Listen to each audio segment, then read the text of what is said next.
Au Soudan, dans la province du Darfour qui est située dans le désert du Sahara, a éclaté en 2003 une guerre civile toujours de mise aujourd'hui. Avant cette guerre, le Darfour éprouvait des difficultés politiques, celui-ci ayant déjà connu 15 coups d'État et 2 guerres. Le pays a Omar el-Béchir comme président depuis 1989. Au niveau culturel, le Darfour est divisé en 50 ethnies. C'est le foyer de plusieurs tensions, la plus grande étant celle entre le nord catholique et le sud musulman. Le Darfour a un très faible niveau de développement.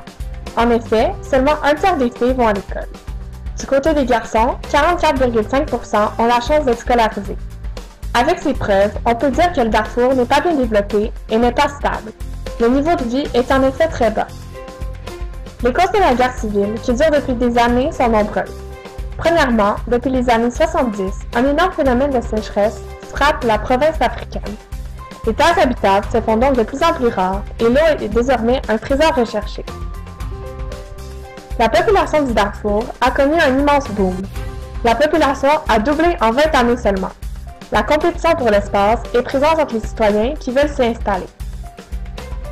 Finalement, la guerre a aussi ses causes économiques.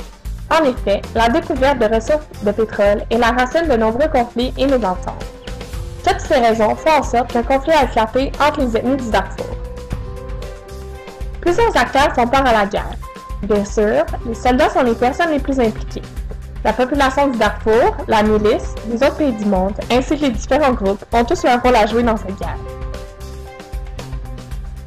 Les groupes ethniques prenant part à la guerre sont les Zangawa, les Fours, les Masalis et les Arabes. En effet, ils sont assez nombreux. Les Janjaweed, la milice arabe, est celle qui a pris part au conflit en premier contre les Agawa. Les autres ethnies se sont jointes au conflit par la suite, ce qui a donné de l'ampleur à la guerre civile.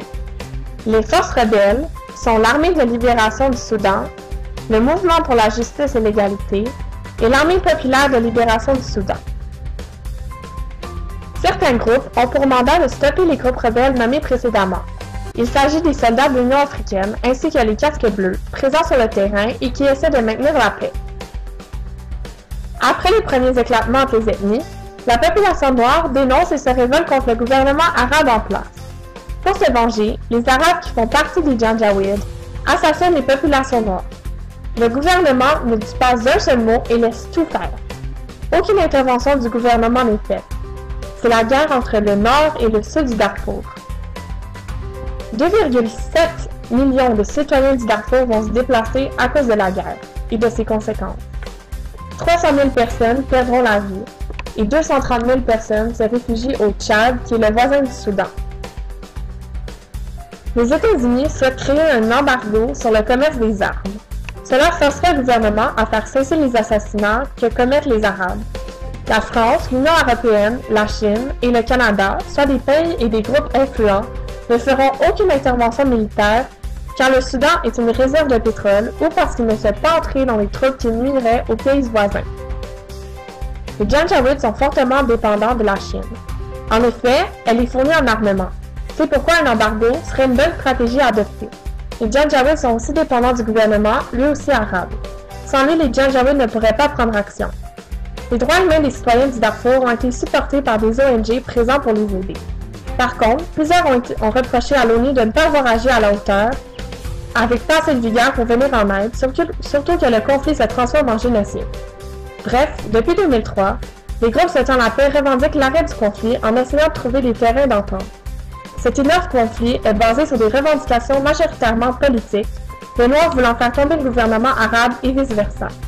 Aujourd'hui, Omar el-Béchir, le président, a été arrêté et accusé pour crimes contre l'humanité et génocide, puisqu'il n'a jamais voulu arrêter les massacres. Il laissait les Arabes détruire les autres.